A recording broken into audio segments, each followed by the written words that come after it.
L'Association vendéenne des constructeurs de maisons vous présente le journal du Vendée Globe.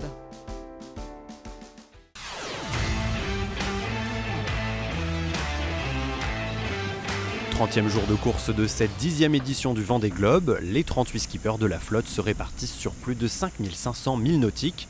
Alors que le leader Charlie Dalin vient de franchir la longitude du cap Lowen au sud-ouest de l'Australie, le chinois Jing Kun-Su, 37e, vient de faire son entrée dans l'océan Indien après le passage du cap de Bonne-Espérance, là où le hongrois Szabolcs Söderöcs poursuit encore sa descente de l'Atlantique Sud.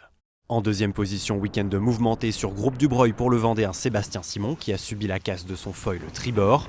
Sans cet appendice, le Sablais de 34 ans estime perdre environ 30% de sa vitesse bâbord à mur, soit les conditions qu'il rencontre actuellement à bord de son IMOCA. Il y a un front juste derrière nous qui nous pousse. Ça fait accélérer un peu les concurrents, mais nous aussi on accélère autant qu'on peut. On arrive à atteindre les 22 de moyenne, c'est pas mal. Imaginez ce que ça donnerait avec les foils. Il faut faire avec et il faut accepter la situation, ce qui n'est pas facile. Mais on s'accroche. Derrière, Johan Richomme sur Paprec Arkea et Thomas Ruyant à bord de Vulnérable restent lancés à la poursuite du duo de tête.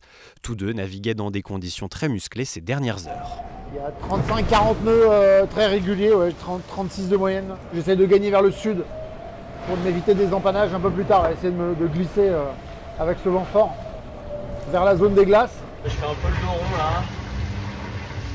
Ça va vite quand même. C'est sûr que l'édition précédente, j'ai le souvenir d'avoir un peu de répit. Là, il n'y en a pas. Là, devant, ça navigue vite, ça mollit pas, ça renvoie de la toile directe dès que ça mollit.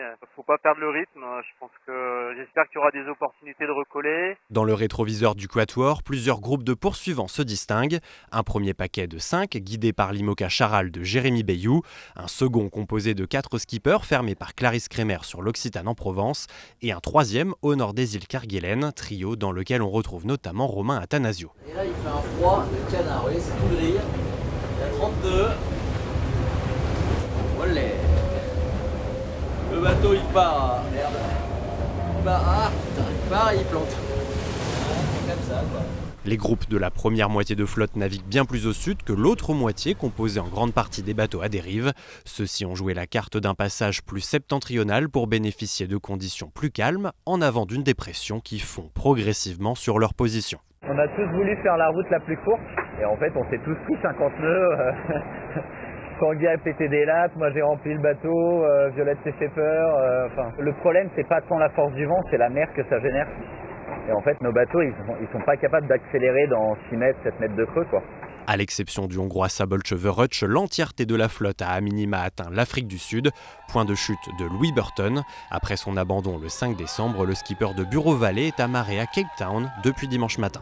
C'était une édition pour moi avec des montagnes russes. J'aurais juste souhaité évidemment du fond du cœur que ça puisse aller jusqu'au bout, mais là il n'y avait plus rien à faire.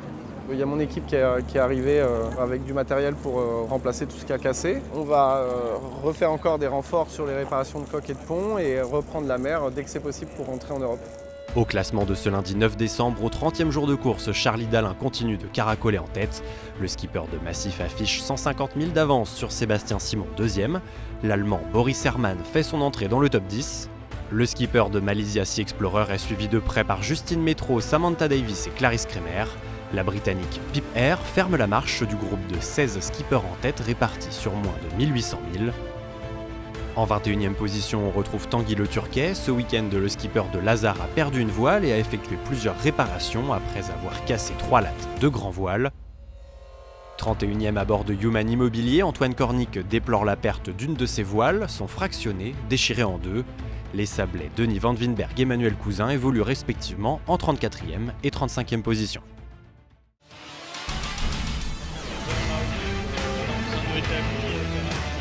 C'était le journal du Vendée Globe par l'Association vendéenne des constructeurs de maisons.